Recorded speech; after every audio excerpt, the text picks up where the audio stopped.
Bonjour à toutes et à tous et bienvenue sur la chaîne Food Normandie. J'ai le plaisir aujourd'hui de recevoir le docteur Violaine Gubler qui est pédopsychiatre à Aubagne et qui va nous parler notamment des signalements. Alors vous savez que quand un enfant est en danger, parfois même un adulte, mais enfin là aujourd'hui on va parler des enfants, eh bien il y a un devoir des médecins d'alerter sur ce potentiel danger. Et vous savez que c'est quelque chose d'assez subtil, d'assez complexe, assez flou dans vraiment quand dire, à qui dire, quoi dire, etc.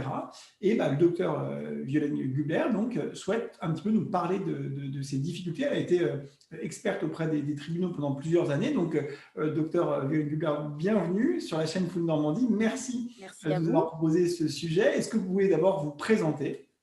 Oui, alors donc moi je suis psychiatre pour enfants, adolescents et jeunes adultes. Je suis installée depuis 6 ans maintenant à Aubagne et je reçois effectivement un public plutôt jeune. Ça va de la femme enceinte, puisqu'on travaille déjà en périnatalité ou même en anténatale, jusqu'aux jeunes adultes jusqu'à 25 ans, c'est-à-dire le temps de maturation, en tout cas au niveau des neurosciences du cerveau, puisque à 18 ans, on est, aux yeux de la loi, on est majeur, mais en tant que psychiatre, on peut être encore dans des problématiques, d'adolescents, en fait, hein. Donc voilà. D'accord. Et donc, vous vouliez nous parler de ce sujet des signalements. Alors, est-ce que vous pouvez nous en dire plus? Oui, alors en fait, c'était suite à je me baladais sur les réseaux sociaux et j'ai vu passer un article, sur une consoeur, je crois, du côté de Toulouse, dont le nom m'échappe. Et voilà, c'était un petit peu ça m'a un petit peu rappelé que faire un signalement, c'est quelque chose qui est jamais aisé dans notre, métier. Il est vrai que, quand j'étais hospitalière dans des unités pour adolescents aux urgences, il m'est arrivé très, très régulièrement de faire, des signalements. En libéral, j'en fais toujours quand c'est nécessaire sur certains critères que j'expliquerai. Mais je m'étais, voilà, posé la question de me dire: «C'est toujours important de se rappeler, qui doit signaler, à qui, comment ça fonctionne». En tout cas, il faut savoir que, il y a des numéros nationaux verts qui existent, par exemple le 119, c'est-à-dire que toute personne qui assiste ou qui voit quelque chose concernant. Là, on va parler des mineurs, hein, je me permets juste du fait de ma spécialité, mais on peut aussi pour avoir des majeurs protégés ou même des gens plus âgés. Hem, En fait, c'est notre devoir de citoyen, en tout cas, de signaler. Donc quand vous passez par le 119, c'est un numéro anonyme, gratuit, voilà, vous informez et puis après ça va déclencher une enquête sociale. Ce qu'il faut savoir quand il y a un signalement, il y a un petit peu 2 volets. Il y a un volet, judiciaire et un volet administratif. Lorsqu'on est médecin, et qu'on assiste par exemple, en tout cas on a un témoignage de la part d'enfants ou en tout cas on a des arguments cliniques, important, qu'un enfant nous envoie, on se doit de signaler à la justice. 2 possibilités, soit vous faites ce qu'on appelle une IP, c'est-à-dire une information préoccupante. Par exemple, moi, quand je dois réaliser une IP, j'interpelle, la CRIP, la cellule de recueil d'informations préoccupantes du 13, donc c'est assez facile, vous envoyez par mail et c'est traité très, très rapidement. On vous appelle et puis après ils vont déléguer, des personnes qui sont, habilitées, des travailleuses sociales, assistantes sociales, psychologues et cetera, qui vont rencontrer, qui vont, enquêter et puis parfois, eh bien, on s'est inquiété pour rien. Alors il faut savoir quand même que la justice, ne pourra jamais vous reprocher de vous être trop inquiété. En revanche, d'avoir su quelque chose et de n'avoir rien fait, ça, au niveau du code pénal, vous pouvez prendre très cher devant un tribunal et encore plus quand vous êtes un médecin.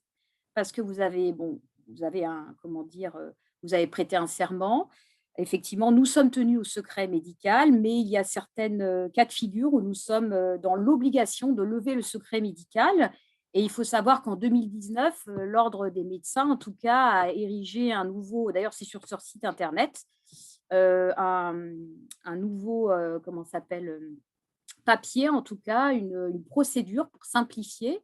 Parce qu'il est vrai que dans la profession, on se dit toujours: «Oh, c'est pas bien grave» ou «On ne sait pas trop comment ça marche», alors que c'est très, très simple à faire.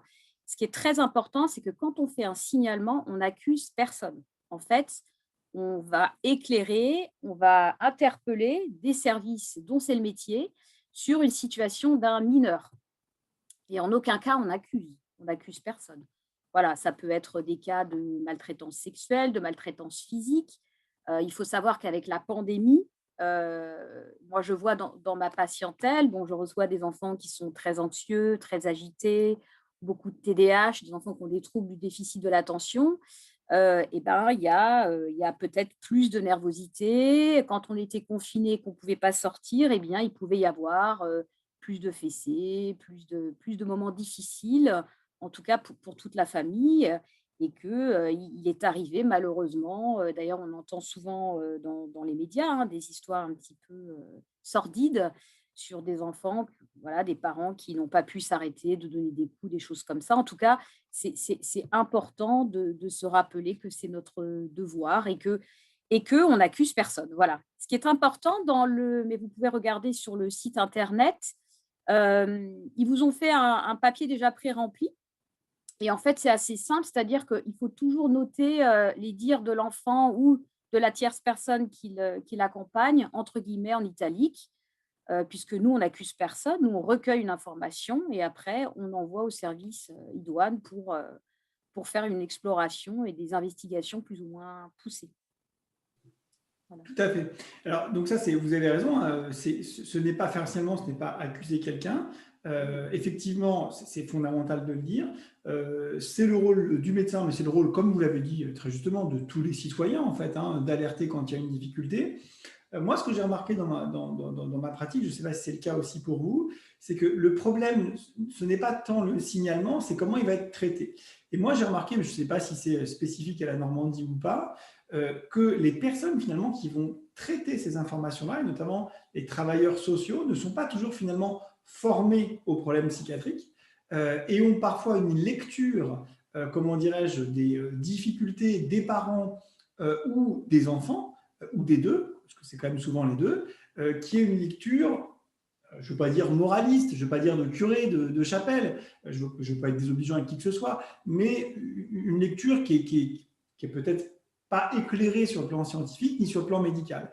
Et moi, il m'est arrivé régulièrement d'avoir des rapports des services sociaux qui me semblaient mais complètement à côté de la plaque. Et que finalement, ce problème, c'est que derrière, donc, le signalement, il est justifié, il y a des difficultés. Les gens qui vont traiter cette difficulté vont arriver sur le terrain, ils vont finalement pas très bien comprendre ce qui se passe. Ils vont faire un rapport au juge. Alors, souvent, quand même, et c'est drôle et triste à la fois. Souvent, le juge, quand même, a un peu plus de recul et il est capable de voir ce qui est le bon grain de l'ivraie, comme on dit, et de faire le tri. Mais on a régulièrement ce problème-là. Ce n'est pas toujours le cas, mais je dois savoir si chez vous, dans le 13, vous avez aussi cette difficulté des services sociaux qui finalement ne sont pas toujours compétents pour comprendre la situation. Alors, moi, je ne sais pas si c'est biaisé parce que comme j'ai été expert aussi auprès de la cour d'appel d'Aix-en-Provence, j'ai un réseau aussi. Effectivement, je n'ai pas eu de genre de mésaventure comme ça. C'est-à-dire que, alors déjà, quand vous dites le juge, on est bien d'accord qu'on parle du juge des enfants. Oui, Vous oui, parlez bien du sûr. juge des enfants, ouais. Bien sûr.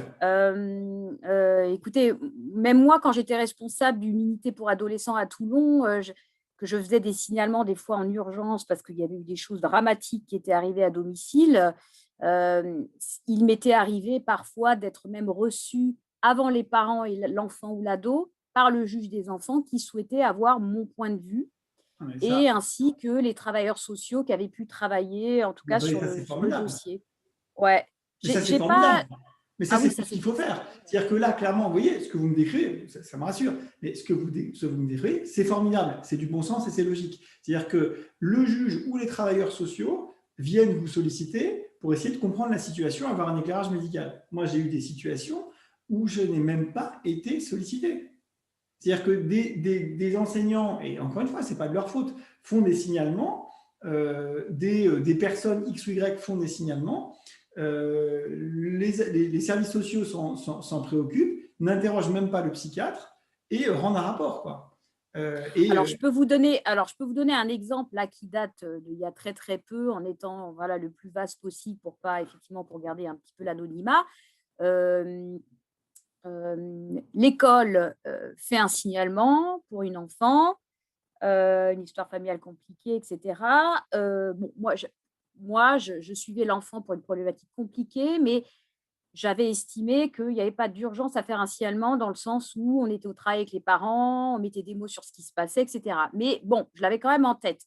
Bon, l'école en fait un et après badaboum, le système est parti et j'ai été sollicitée, par 2 fois, tant par la psychologue que par la travailleuse sociale et l'assistante sociale qui m'ont demandé, de concert avec leur rapport, d'ajouter des choses que je pouvais, hein, puisque moi je suis toujours, il y a une part qui est tenue par le secret médical puisque l'enfant, voilà, c'est notre travail et puis à partir du moment et je le dis toujours à un enfant, à partir du moment où tu vas me dire un truc où je sais que tu es en danger, moi je ne peux pas le garder pour moi. Je ne peux pas te laisser en danger, que Bien ce sûr. soit un danger physique, sexuel, moral, tout ce que tu veux, et cetera, et cetera.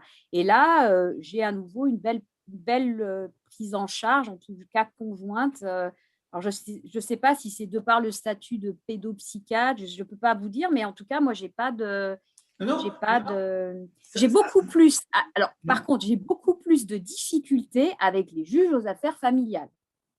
Ah ouais? Donc, le juge aux affaires familiales, donc autant le juge des enfants, lui, il est multicasquette sur ta tête, c'est-à-dire que lui, il fait du pénal et du civil. Le juge des enfants, il peut ordonner, il peut donner des injonctions de soins tant aux enfants, en tout cas pour les enfants, même si l'un des parents s'y oppose. Parce qu'il faut savoir que moi, en tant que pédopsychiatre, effectivement, les parents ont le droit de refuser un suivi et j'ai pas le droit de suivre un enfant si le père ou la mère s'y oppose fortement. C'est leur droit et on doit le respecter. Sauf que quand le juge des enfants, il dit cet enfant doit être suivi, il a les points pouvoirs. Contrairement au juge aux affaires familiales, qui lui est là uniquement pour, il est sur du civil, et il est là pour statuer sur les droits de la famille, les droits de garde, les droits de visite, etc. Et là, en revanche, je peux vous dire que j'ai une expérience un peu plus houleuse. Houleuse, d'autant plus que nous n'avons pas le droit, nous, d'interpeller un juge aux affaires familiales en tant que médecin.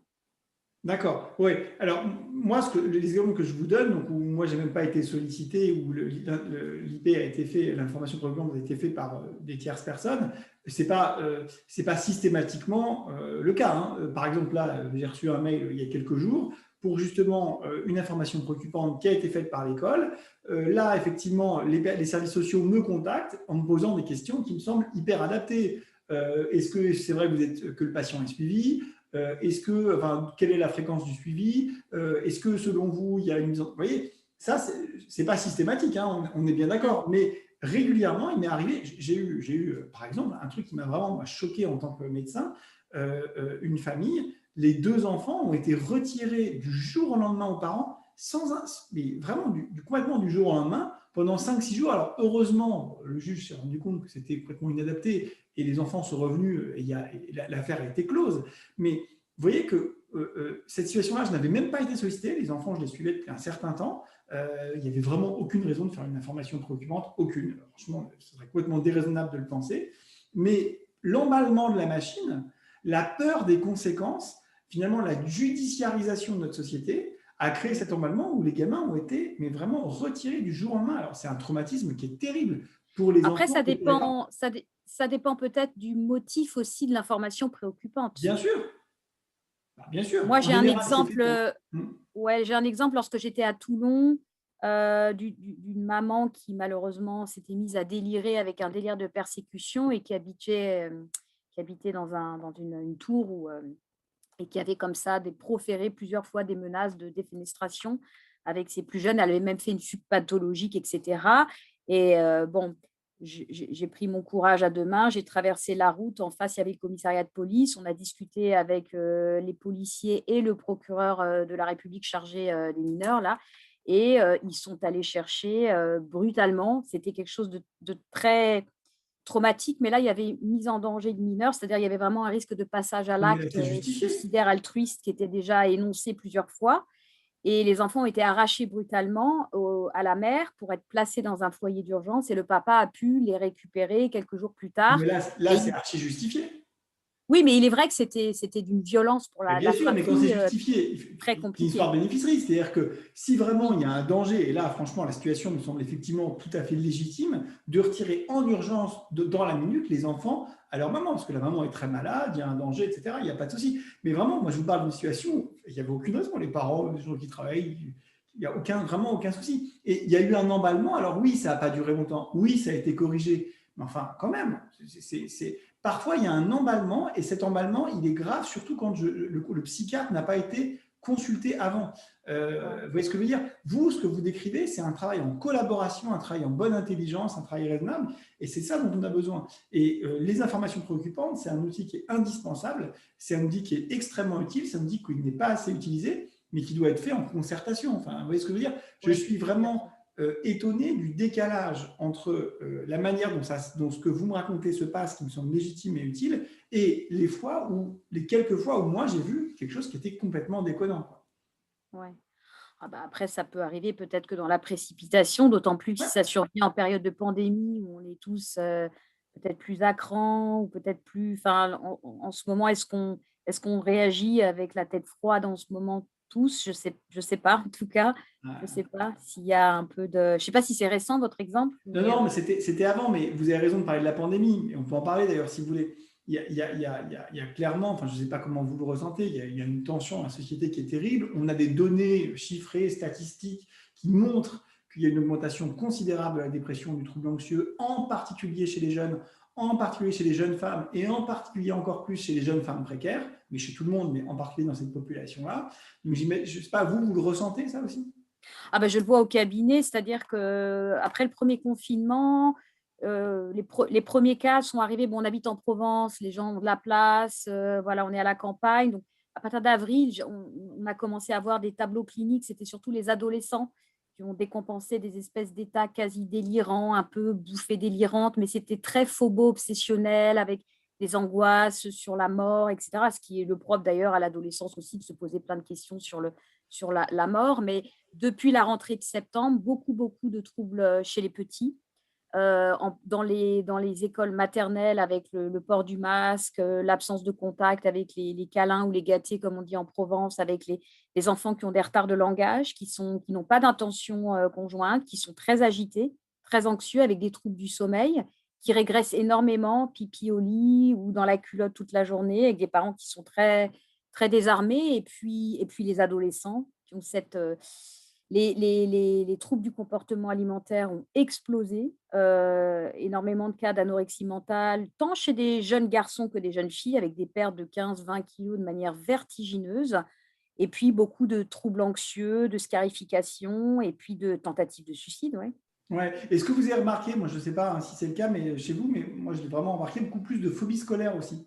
Ah oui, oui, j'ai oublié, ouais, les phobies scolaires explosent. Alors on en a toujours nous en pédopsychiatrie, mais là, et la particularité aussi, je ne sais pas si c'est pour vous pareil, mais alors, malheureusement les médicaments ont une certaine limite, mais en temps normal, traiter une phobie, scolaire, quelque chose comme ça, là, on est obligé d'avoir des doses de psychotropes beaucoup plus importantes, et puis qui n'ont pas forcément d'action sur l'anxiété chronique dans laquelle on vit, puisqu'on est sur un stress chronique, puisqu'on est à plus de 6 mois de pandémie. On sait qu'au bout de 10 jours, il y a des effets sur une population, et avec effectivement une explosion de phobie scolaire, effectivement, et avec des services soit hospitaliers, soit des cliniques pédopsychiatriques, parce qu'on en a plusieurs en région PACA qui sont surchargées avec des délais d'attente assez Ah, importants. vous avez des cliniques psychiatriques. Vous savez que nous, en Normandie, en tout cas en Basse-Normandie, il n'y a aucune clinique psychiatrique tout court.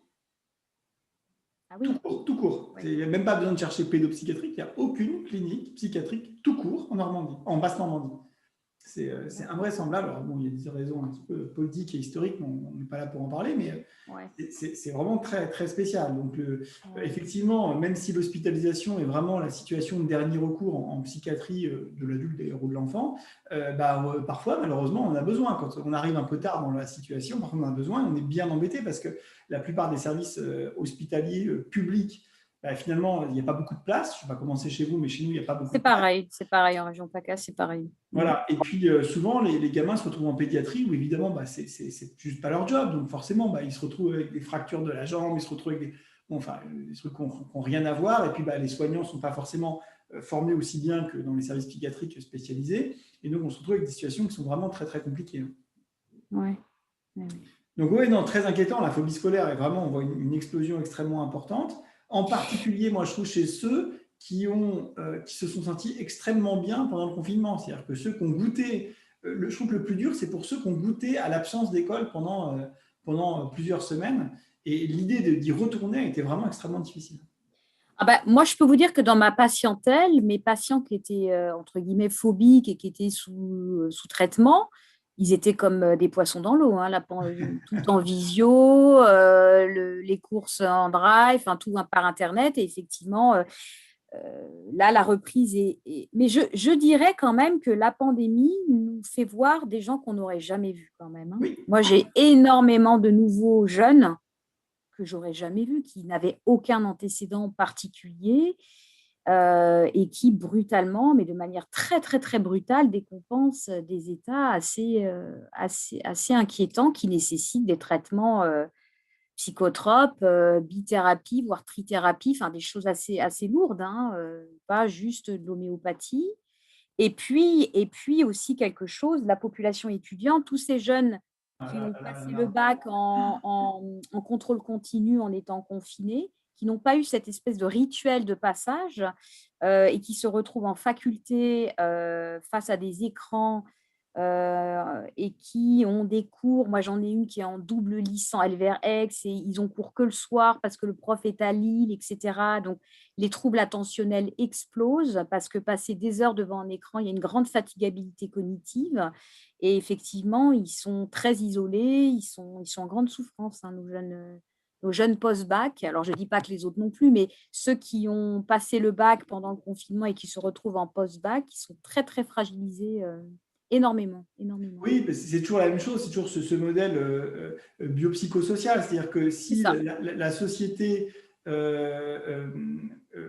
augmente son niveau de stress, eh bien, on recrute des personnes qui étaient un peu limites, mais comme la barre finalement de stress, elle passe en dessous, ces personnes-là, elles décompensent, alors que si le stress n'avait pas été aussi important, eh bien, elles n'auraient pas décompensé. Donc malheureusement, plus la société est anxiogène, et en ce moment, elle l'est terriblement, et bien plus on recrute de nouveaux patients par un effet purement mécanique en fait. Hein.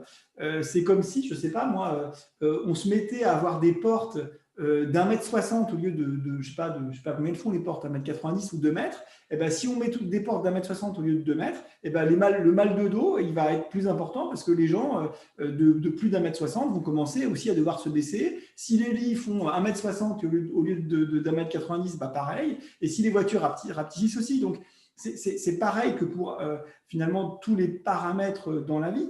Si on augmente le niveau de contrainte, les gens qui ont une faible résistance à sa contrainte, mais qui résistaient, eh ben, ils cassent parce qu'on a augmenté le niveau de contrainte. C'est aussi bête que ça, en fait. C'est ça. Après, voilà, là, on est dans cette vague, on est dans la vague psychiatrique qui avait été prédit quand même par pas mal de professeurs. Et d'ailleurs, on ne peut qu'applaudir le fait que le professeur Angèle Consoli soit rentré dans le conseil scientifique, en tout cas, parce que je pense qu'elle va apporter aussi un regard aussi. Il y a pas que le virus, hein, il y a toutes les conséquences. Et puis, je ne sais pas si vous avez eu, mais moi, dans ma patientèle, j'ai eu trois décès par mort violente.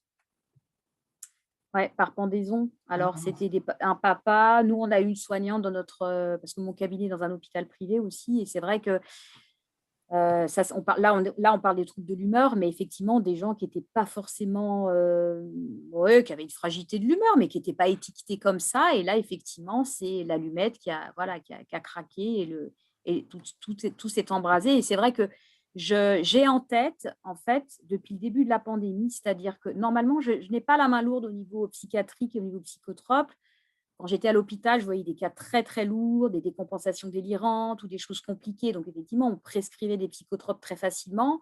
En libéral, j'ai toujours tendance à essayer pas mal la phytothérapie, par exemple le rhodiol, qui est une plante adaptogène, ou la mélatonine, etc., qui marche plutôt pas mal. Mais là, je vous avoue que depuis le début de la pandémie, je leur donne des psychotropes assez lourds pour pas que ça pète, quoi. Pas que ça pète, pour qu'ils tiennent, parce Oui, que parce que il faut rappeler aux gens que la chance qu'on a, nous, en psychiatrie, par rapport à d'autres spécialités, c'est qu'on a des solutions thérapeutiques vraiment efficaces, notamment dans les troubles anxieux, les épisodes dépressifs, qui sont les troubles les plus fréquents, aussi dans le TDAH, qui est le deuxième trouble le plus fréquent en pédopsychiatrie. On a la chance d'avoir, excusez-moi, il y a mon chien qui veut se faire voir, on a la chance d'avoir des psychotropes qui sont efficaces et en général très bien tolérés. Donc ça, c'est vraiment une chance et il faut effectivement, vous avez raison, les utiliser quand c'est nécessaire. Ouais, bah écoutez, en tout cas, nos impressions sont corroborées par les statistiques. Donc, je pense qu'on n'a pas à avoir honte de nos impressions. Elles sont, en tout cas, les statistiques qu'on a disponibles montrent vraiment cette flambée psychiatrique partout dans le monde. Vous avez aussi raison, parfaitement raison de dire que c'était prévisible parce qu'on avait des études scientifiques sur des précédentes pandémies qui montraient l'explosion des troubles psychiques, y compris en raison des mesures d'adaptation sociale qui étaient prises en compte, hein, pas uniquement à cause d'un virus dangereux. Mais voilà. Et vous avez raison de dire qu'il n'y a pas que le virus dans cette histoire de pandémie et qu'on est bien content qu'il y ait une pédopsychiatre qui rentre au conseil scientifique. Et je noterai quand même qu'il y a eu une inflexion nette publiée dans Lancet du conseil scientifique sur le confinement. Au départ, c'était une mesure vraiment quasiment de première intention. Maintenant, il est dit expressément, notamment par le président du conseil scientifique français, publié dans le Lancet, que ça doit être la dernière des solutions. Et je crois qu'on s'en félicite. Et cette publication correspond à peu près au moment où notre collègue est arrivé au conseil scientifique.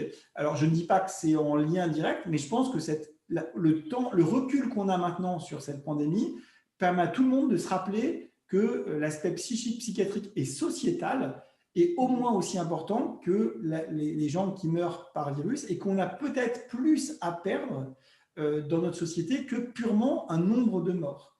Il n'y a pas que la mort qui est dangereuse pour une société. Tout à fait. En même temps, moi, bon, là, c'est la pédopsychiatre qui parle, hein, donc je prêche pour ma paroisse, mais tous ces jeunes-là, ces ados, ces jeunes adultes qui ont du mal à se projeter déjà en temps normal, hein, dans le futur, on ne leur vend pas du rêve. Quid de ces états de stress post-traumatiques vont-ils rester longtemps? Ces jeunes-là, c'est notre futur. Voilà, c'est une question que je me pose pour eux, en tout cas, pour leur futur, pour notre société à venir, puisqu'ils feront partie, ce seront les futurs travailleurs. Et c'est vrai que c'est important de mettre le paquet là-dessus, quoi. En tout cas, c'est vrai que moi, au cabinet, je chôme pas, je prends beaucoup de nouveaux cas, même si parfois les emplois du temps ne sont pas extensibles, mais je pense en pédopsychiatrie, moi, j'avais mon ancien professeur qui était sur Reims qui disait: «Ouais, finalement, en pédopsie, il y a pas d'urgence, à part la bouffée délirante aiguë» et cetera. Mais là, je pense qu'aujourd'hui, il y a beaucoup d'urgence, quoi. On peut pas les laisser comme ça Ah s'installer oui, dans ces espèces d'états de stress chroniques, avec ah ces bah, bien replis sûr. sur soi, ces espèces de phobies, avec ces choses qui viennent s'impacter. C'est très compliqué. Tout ce qui est phobo-obsessionnel, on en a énormément parce que tout ce qui est les phobies, les obsessions, normalement, on en voit un petit peu moins. Et là, on en voit énormément. Là, ce matin, je voyais encore une jeune fille qui a perdu beaucoup de poids et qui a peur de tous les microbes, de tout, dès qu'elle touche quelque chose, alors qu'elle n'a aucun antécédent psychiatrique. Vous voyez, donc en fait, le fait de dire geste barrière, répéter voilà, vous répétez à la radio, il faut tousser dans le coude, il faut laver les mains, etc., ce qui est très bien. Mais le fait de le répéter sur des cerveaux d'enfants ou d'adolescents, certains vont développer des TOC ou des choses qui sont très, très, très, très angoissantes, hein, très, très angoissantes pour eux. Donc, il faut pas qu'on les laisse tomber. Bah, écoutez, docteur Ouais. Violaine-Hubert, merci infiniment. Est-ce que vous avez un mot à rajouter pour conclure? Bah, écoutez, je vous remercie en tout cas d'avoir pu parler de 2 sujets qui me tenaient à cœur, à savoir, le signalement aux mineurs quand c'est nécessaire et puis tous ces effets psychologiques, qui me chagrinent, pour ces jeunes générations. Donc je vous remercie bien de m'avoir laissé ce temps de parole. Bah, merci à vous et puis bah, j'espère à très bientôt. À très bientôt. Au revoir. Au revoir.